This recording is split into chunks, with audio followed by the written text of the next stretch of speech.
오늘 박 교수님 요청으로 영국의 교육학 분야에서의 질적 연구 동향을 말씀을 드리려고 왔어요.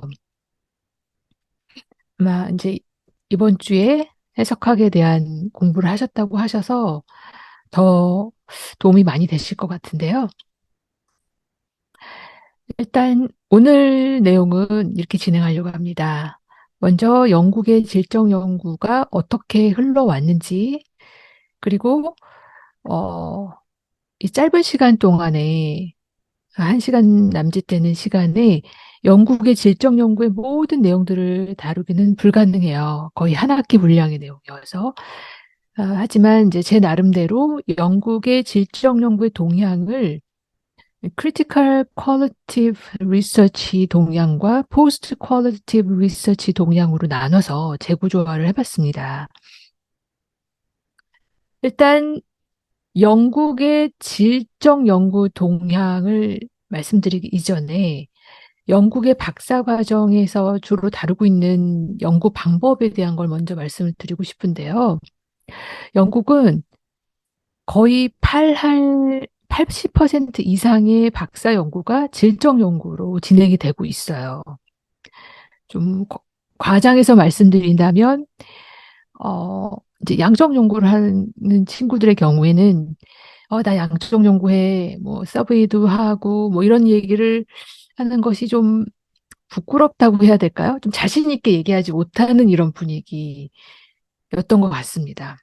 예, 제 동료들도 대부분 다 질적 연구를 했고, 물론 데이터를 수집하는 방식은 많이 유사했어요. 대부분 그 반구조화된 인터뷰 방식을 취한다거나 아니면 이제 교실 관찰을 한다거나 하는 방식을 주로 쓰긴 했지만, 어찌됐건 박사 연구를 진행한다 하면 대부분 질적인 연구를 한다라고 이제 생각을 하고 있습니다. 예, 그런 이제 영국의 질적 연구의 동향을 전체적으로 다루기 위해서 먼저 실증주의적 연구 그리고 경험주의가 어떻게 이제 태동이 됐는지를 말씀을 드릴 필요가 있는데요. 이 부분을 아주 자세하게 다루지는 않을 겁니다. 이미 선생님들 많이 알고 계실 거라고 생각이 들고요. 데카르트나 로크, 휴움 등으로 이제 얘기가 되고 있는 실증주의가 18세기에 나타나게 됐고, 가장 중요한 사건은 뉴턴과 갈릴레오의 과학혁명이죠. 이때서부터 이제 증거를 기반으로 한 현대의 과학 사상이 등장을 했다라고 볼 수 있고요. 그 꽁트에 의한 사회학의 창시자인 이제 꽁트에 의해서 실증주의의 등장, 그리고 합리주의와 경험주의가 여기 이제 결합을 하면서 유럽에 이제 경험주의가 태동을 하게 된다고 볼 수가 있고요. 어, 무엇보다 질적 연구가 원래 시작된 지역은 북미 지역이었어요. 19세기에 북미 지역에서 먼저 출발했었는데, 영국에서 질적 연구가 대중화된 시점은 1970년대부터라고 보시면 될 것 같아요. 교육 사회학 분야에서 질적 연구가 도입이 되면서 대중화되게 됐고요. 이제 이때부터 내러티브 연구라든지 현상학 연구, 근거 이런 사례 연구 이런 것들이 등장을 하게 됐고요. 그리고 나서 이제 비판적 질적 연구 시기로 도입을 했는데, 사실 지금 시점에서의 대부분의 연구들은 이런 비판적 질적 연구의 시기에서 질적 연구가 진행되고 있다라고 보시면 될 것 같습니다. 그, 어, 그 비판적인 질적 연구와 관련해서는 그 기원을 어떤 분들은 칼 마크스나 프랑크푸르트 학파를 중심으로 해서 비판적 질적 연구가 시작됐다고 하시는 분도 있고, 그 브라질의 교육학자시죠. 파울로 프레이리에 의한 비판적 교육학이 이제 도입이 되는 그 무렵부터다라고 하시는 분도 있고, 어떤 분들은 이 비판적 질적 연구라고 하는 것이 결국은 이 비판 이론의 근간이 퀴어 이론이라든지 비판적 인종 이론이라든지 비판적 페미니즘이라든지 하는 이런 비판적 담론 이론을 중심으로 한 것이기 때문에 기존의 기득권 체제에서 기득권 체제를 에 저항하는 이런 류의 흑인 지적 전통에서 온 것이다라고 얘기하시는 분들도 계세요. 예, 근데 이제 어찌되었건 간에 그 비판적 이론이라고, 그러니까 비판 이론에 의해 근거한 비판적 질적 연구는 보통 이제 큰 특징이라고 해야 될까요? 이것이 어, 그 어떤 전통을 바탕으로 한 이론들에 대한 저항성, 기존 체제에 항거하는 이런 운동들이 굉장히 많았다라는 거죠. 이제 비판적 질적 연구하고 사후 질적 연구. 저는 이걸 이제 신흥 연구의 접근 뭐 이런 식으로 얘기를 하고 싶은데요.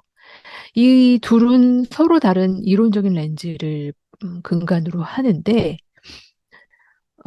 비판적 질적 연구는 주로 사회 구조나 특히 이제 권력 역학이나 사회 정의, 소외와 관련된 사회 구조를 조사하는 데 관심이 많습니다. 그러다 보니까 주요한 특징은 연구자의 태도, 이제 위치성, 포지셔널리티라고 하는 이런 부분들이 굉장히 강조가 되고 참여자의 목소리를 강조하는 연구, 그리고 사회 변화를 목표로 하는 연구들이 주로 이루어지고 있다고 보시면 될 것 같아요. 그래서 이를 위해서 인터뷰라든지 관찰, 그다음에 뭐 내용 분석, 그러니까 담론 분석 이런 것들이 주를 이루고 있다고 보시면 되고요. 그리고 연구 결과를 통해서 지배적인 이데올로기에 도전하는 그런 노력들이 굉장히 강조가 되는 연구라고 보시면 될 것 같습니다. 반면에 그러니까 후기 질적 연구의 시기는 제가 이제 잠시 후에도 강조해서 말씀드리긴 하겠지만 후기 질적 연구는 고정된 범주와 틀을 벗어난 새롭고 다른 것을 실험하고 창조하는 것을 강조하는 시기라고 보시면 될 것 같아요. 그래서 현상에 대한 기존의 이해를 벗어나는 것, 뛰어넘는 것을 목표로 한다는 점에서 전통적인 그 비판적인 질적 연구의 시기하고는 조금 좀 차이가 있다라고 볼 수가 있고요. 특히나 디지털 기술이 발전을 하고 무엇보다 디지털 기술이야 뭐 발전된 지가 꽤 오래됐죠. 그렇지만 저희 온 세계가 함께 겪어야 했던 코비드 19 팬데믹이라고 하는 이 시기를 겪으면서 연구 방법이 디지털화 되는데 가속도가 붙게 됐어요. 다들 아시는 것처럼 팬데믹 시기에는 대면을 한다라는 것이 불가능했기 때문에 사회과학 연구자들이 대부분 대면을 하지 않고서도 수집할 수 있는 방법, 데이터를 수집할 수 있는 방법에 대해 고민을 하게 됐고요. 예, 그러면서 데이터 수집과 관련된 여러 가지 시도들이 이루어졌던 시기이기도 하지요. 뭐 기존의 이제 후기 질적 연구 시기에 들어서면서 그런 시도들을 많이 해왔지만 팬데믹 시기를 겪으면서 굉장히 가속화가 됐다는 거고요. 그리고 그 영국을 중심으로 봤을 때 이 후기지적 연구의 기본적인 특징은 제 생각에는 탈식민지화 그리고 글로벌 노스와 글로벌 사우스 뭐 비슷한 맥락이긴 한데 이것을 어, 통합하려고 하는 시도들 그리고 intersectionality based analysis라고 해서 이제 단일한 그런 연구의 분야 만 가지고는 해석되지 않는 단계에 왔다. 지금 이제 사회과학 연구들이요. 그래서 어떤 다른 영역들 간의 교차가 되는 형태의 연구들과 그러한 그러한 데이터를 이제 분석하는 시도들이 이루어지는 시기가 바로 후기 질적 연구의 시기라고 볼 수가 있을 것 같습니다.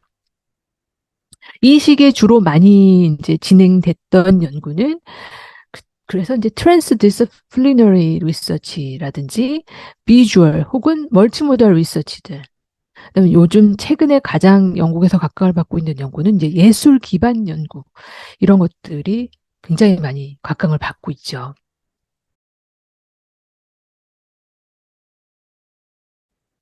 자, 그럼 본격적으로 크리티컬 퀄리티티브 리서치에 대한 내용을 이제 다뤄보려고 하는데요. 네. 예. 그 실드 교수님의 말을 좀 인용을 하면서 시작을 해보겠습니다. 비판적 질적 연구는 연구자의 역할이 세상을 있는 그대로 묘사하는 것이 아니라 변화가 필요한 것이 무엇인지 보여주는 것이라는 전제에서 시작됩니다. 네, 아까 이제 말씀드렸던 사항이죠. 예, 기존의 체제에 저항을 하는 것, 기존 이데올로기를 뛰어넘는 부분, 네, 그런 류의 이제 연구들을 비판적 질적 연구에서 많이 진행을 한 것이고요. 영국의 교육학 분야의 이제 비판적 질적 연구를 이야기할 때 이분을 빼놓을 수 없을 것 같아요. 네, 스티븐 볼 교수님이시죠. 너무 잘생기셨죠? 네, 스티븐 볼 교수님은 2019년도에 UCL에서 퇴임을 하셨는데요. 네, 공식적으로는 퇴임을 하셨지만 아직까지도 굉장히 많은 연구를 진행을 하고 계시고요. 네, 왕성한 연구를 하고 계십니다. 그래서 그 스티븐 볼 교수님은 지금 현존하는 연구자들, 사회과학 연구자들 중에서 음, 그 푸코를 해석한 이제 최고의 이제 석학으로 알려져 계시고요. 예, 푸코의 이제 푸코에 대한 디스코스 어널리시스를 주로 이제 다루고 계신 분이십니다. 저도 박사 1년 차 때 푸코에 대한 디스코스 어널리시스를 접목을 해보고 싶어서 운이 좋게도 스티븐 교수님 수업을 듣게 됐어요. 네, 너무 어렵더라고요. 그래서 바로 접었습니다. 푸코에 대한 디스코스 어널리시스로는 할 수가 없겠구나. 예. 아무튼 그 스티븐 볼 교수님은 우리가 보통 비판적 그 정책 분석이라고 하는 것을 이제 만드신 그런 학자이시기도 하고요. 예, 이 분야는 이제 개척하신 분이기도 하고요. 그리고 이제 푸코에 대한 디스코스 어널리시스 아니면 뭐 푸코에 대한 저작물을 일부 이제 읽어보셨을 것이라고 생각이 드는데요. 예, 이번 세션이 심화 과정이라고 하셨기 때문에 예, 선생님들 많이 다 접해보셨을 것이라고 생각이 듭니다.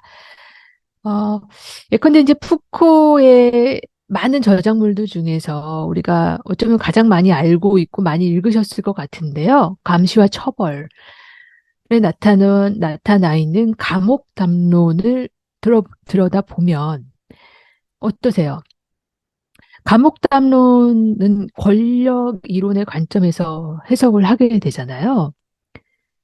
그래서 먼저 신체를 길들이고, 우리 감옥에 들어가게 되면 어떻게 돼요? 신체를 길들이고, 훈육하고, 그리고 이제 팝티콘 논의 이런 것들이 나오는데, 뭐 오늘은 그에 대한 자세한 이야기를 나누는 시간은 아니니까, 아무튼 그 푸코의 권력 이론이 이제 어떻게 작동을 하는지, 예, 감옥 담론에서 이런 부분들을 자세하게 설명을 하고 있지요. 그런데 이 근대 감옥이라고 하는 것이 가지고 있는 특성을 보면 결국은 권력이 개인을 통제하고 규율에 길들이기 위한 방법으로 탄생을 한 것이잖아요. 음, 그렇지만 어때요? 범죄는 악순환을 일으키고 그렇게 되면서 우리가 감옥이라고 하는 권력 구조를 만든 상태가 감옥이라고 하는 그 권력 구조는 반복적으로 실패를 경험하게 된단 말이죠. 그런데 이러한 감옥 담론을 이제 스티븐 볼 교수님께서는 근대 학교 시스템에 적용을 많이 하면서 해석을 하세요. 즉, 그 근대 학교 시스템에 적용을 하더라도 굉장히 유사하다라는 거죠. 별반 다르지 않다라는 거예요. 학교라고 하는 것은 우리가 근대 시스템 안에서 아주 대표적인 훈육 방법의 하나인 것이고, 그리고 거대한 권력 안에서 개별 학습자들은 그 안에서 통제가 되고 그 규율에 길들여지게끔 한다라는 거잖아요. 학교는 그래서 저항해야 할 권력의 이제 상징이기도 한 것으로 좀 바라보시는 거예요. 지금 이제 아래 나와 있는 이 저작은 볼 교수님이, 스티븐 교수님이 스페인에 계시는 컬레사베 교수님하고 함께 쓰신 저널인데, Against the School, an Epistemological Critique 해가지고 굉장히 정말 저항 정신이 그대로 담겨 있는 저널이고 한번 꼭 읽어보시면 좋을 것 같아요. 그리고 제가 지금 진행하고 있는 Conversations for Citizenship에 제가 콜레사베 교수님하고 컨버세이션 한 에피소드가 있습니다. 그래서 들어보실 수 있으시고요. 그래서 이 저널에서는 이제 학교의 무용론까지 거론하고 계세요. 예. 그리고 다음은 이제 비판적 젠더 및 인종 연구에서 많은 연구들이 또 비판적 질적 연구로 진행이 되고 있는데, 어, 그, 이제 많은 학자분들이 계시지만 저는 빅토리아 쇼미 박사님을 좀 소개를 해드리고 싶습니다. 지금 빅토리아 교수님이 작년에 책을 내셨는데요. 그 작년에 쓰신 책이 지금 보시다시피 빅토리아 교수님은 이제 흑인이세요.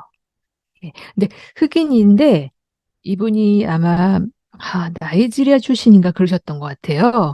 근데 어린 시절에 영국의 중산층에 입양이 되십니다. 근데 이 책에 보면 본인의 삶의 여정, 삶의 이야기들을 그대로 연구자인 자신이 자신의 이야기를 어, 기술을 하고 계세요. 그러면서 본인이 어, 왜 피부 색깔, 외향은 본인의 부모님들하고 다르시잖아요. 백인 부모님과 완전히 다른 자기가 그 백인의 사회에서 자라면서 어린 시절 자라면서 느꼈던 일상적인 인종차별의 사례들이 아주 낱낱이 보고가 되고 있어요. 그래서 그, 이 책은 제가 굉장히 재미있게 읽었어. 재미있다는 표현이 좀 그렇고 굉장히 많은 생각을 하게 했던 이제 책인데 이 책에서 말씀하시는 백인 여성 증후군이라고 하는 이 개념은 흑인 여성을 끊임없이 비하하고 배제함으로써 그 여성의 제한된 성공 공간을 방어하려는 시도를 나타내는 개념이라고 했어요. 이게 뭐냐면은 서구 사회에서는 흑인을 습관적으로 남성성과 혼동을 하는데, 예, 그런 서구 사회에서 흑인 여성 혹은 소녀로서 공통적으로 겪는 경험에 이분이 주목을 하신 거예요.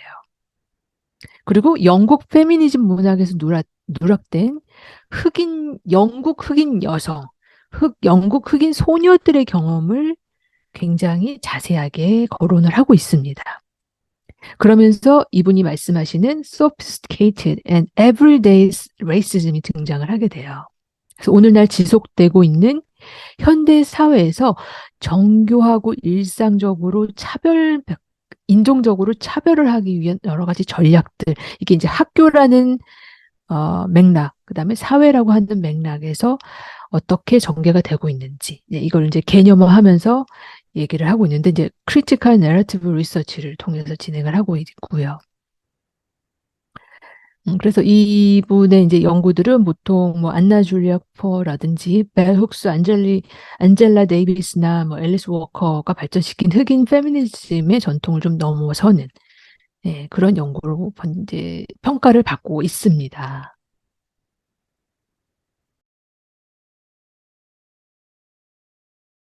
예. 그리고 이분은 이제 마사 아처 교수님이신데 안타깝게도 올해 5월에 돌아가셨어요. 제가 굉장히 좋아하는 이제 학자이시기도 하고 reflexivity라고 하는 이 개념과 관련해서 어, 절대적인 학자시죠. 이분의 책에 Reflexive Imperative라고 하는 이제 책이 있는데 이 책에서 제가 인용을 좀 해왔습니다. 비판적이고 자각적인 렌즈를 사용하여 연구 과정과 실제 세계에서 참가자의 삶에 대한 해석을 모두 탐구하는 것. 이것이 비판적 질적 연구다라고 볼 수가 있는데, 아, 네. 이러한 그 비판적 질적 연구의 정점이라고 할 수 있을 것 같은데요. 물론 이건 제 개인적인, 어디까지나 제 개인적인 관점입니다. 지금 이제 보시는, 이렇게 예, 이 사진에 계시는 분은 탐 웬그래프 박사님이세요. 제가 제 박사 연구 과정에서 적용한 연구 방법이 자서전적 내러티브 인터뷰 방식인데요. 원래 이 방식은 1970년대에 독일의 학자이신 프리츠 슈츠 박사님이 개발을 하신 방법이에요. 그, 이 내러티브 인터뷰라고 하는 거는 이 슐츠 박사님이 얘기하신 내러티브 인터뷰는 굉장히 그 독일의 현상학 전통에 바탕을 두고 있어요. 이 말씀이 뭐냐면은 우리가 그렇잖아요. 지식에 있어서 현상학적 사회학이라고 하는 것은 개인들이 가지고 있는 경험들은 결국은 그들이 발 딛고 있는 사회의 현실, 사회적인 현실을 속에서 이해돼야지, 이해가 되어져야지만 제대로 된 해석이 될 수 있다라는 거잖아요. 예. 그래서, 저는 그, 제가 생각하는, 제가 생각했던 탈북 청년들의 삶은 을 제대로 해석하기 위해서는 그 개별 탈북 청년들의 삶의 이야기를 수집을 해서 그들이 남한 사회와 북한 사회에서 어떻게 살아왔고 또 새로운 사회에 어떻게 적응했는지 해석을 하는 데 있어서 이 프리츠 슐제 박사님의 자전적 내러티브 인터뷰가 굉장히 유용했다고 생각을 해요.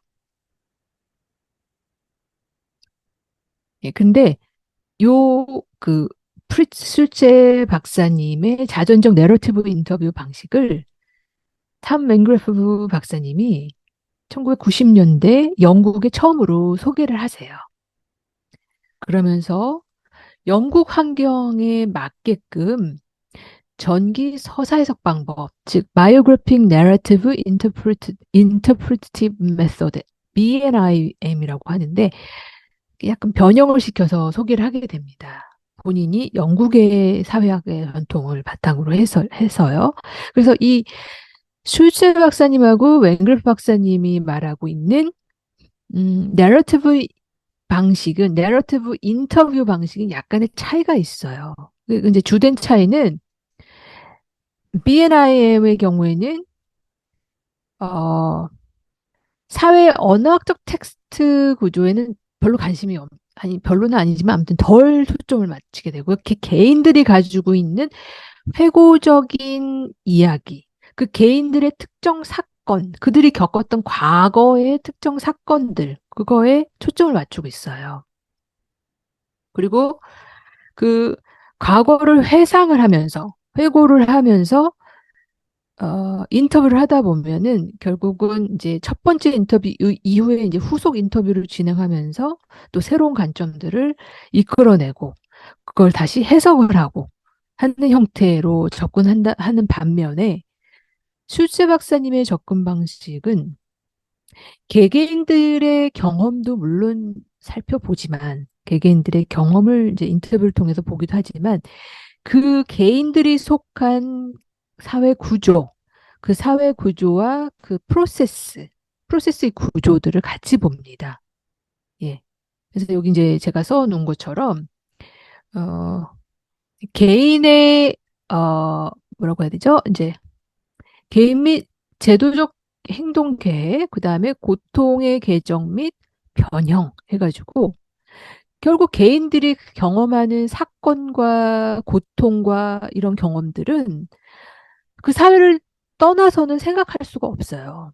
그렇잖아요. 우리가 생각하고 있는 모든 경험들, 우리가 경험한 것들, 우리가 생각하는 것들, 우리가 그 어떤 경험한 고통들, 희열들, 네, 기쁨의 순간들, 이런 것들이 사회 구조와 내 삶의 어떤 과정 안에서 발생하는 것이기 때문에 이것을 떼어놓고서 설명할 수 없다는 거죠. 그래서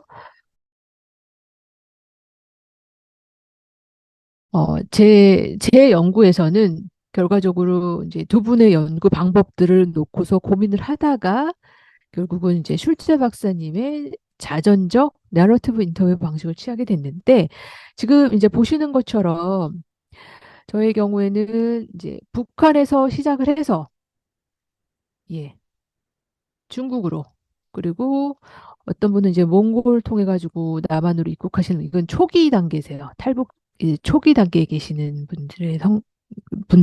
분의 경우엔 몽골을 통해서 남한으로 입국을 하셨고 대부분의 경우는 이렇게 동남아시아 쪽으로 해서 특히 이제 태국을 중심으로 해서 이렇게 남한으로 들어오시죠. 예.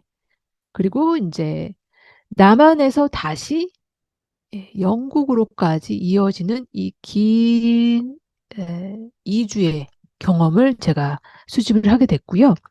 지금 보시는 것처럼 바이오그래피컬 내러티브 인터뷰를 통해서 수집한 데이터를 각각의 참여자별로 해서 라이프 히스토리를 작성을 하게 되고요.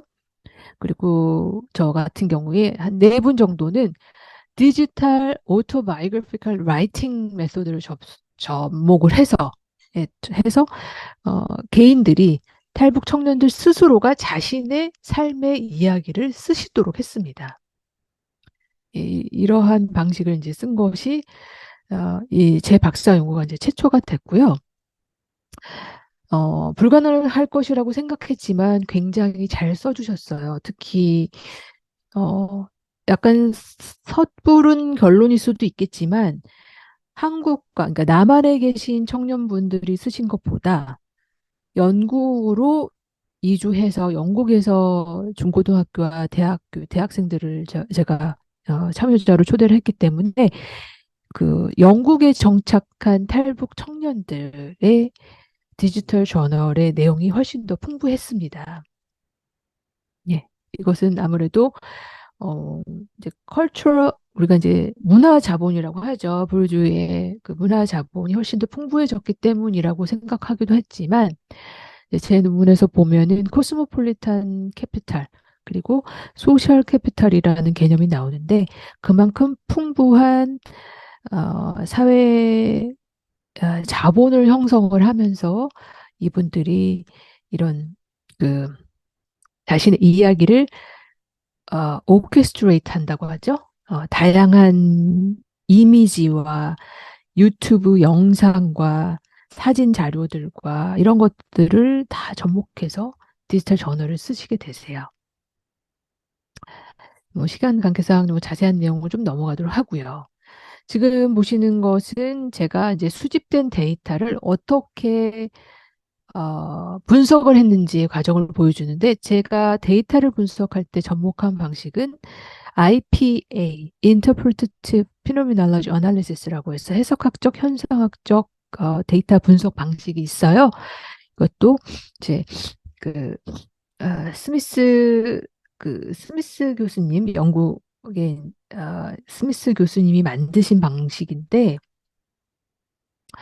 이 방식을 제가 접목시켰던 이유는 굉장히 깊은 단계, 표면적으로 쓰여져 있는 단어와 음,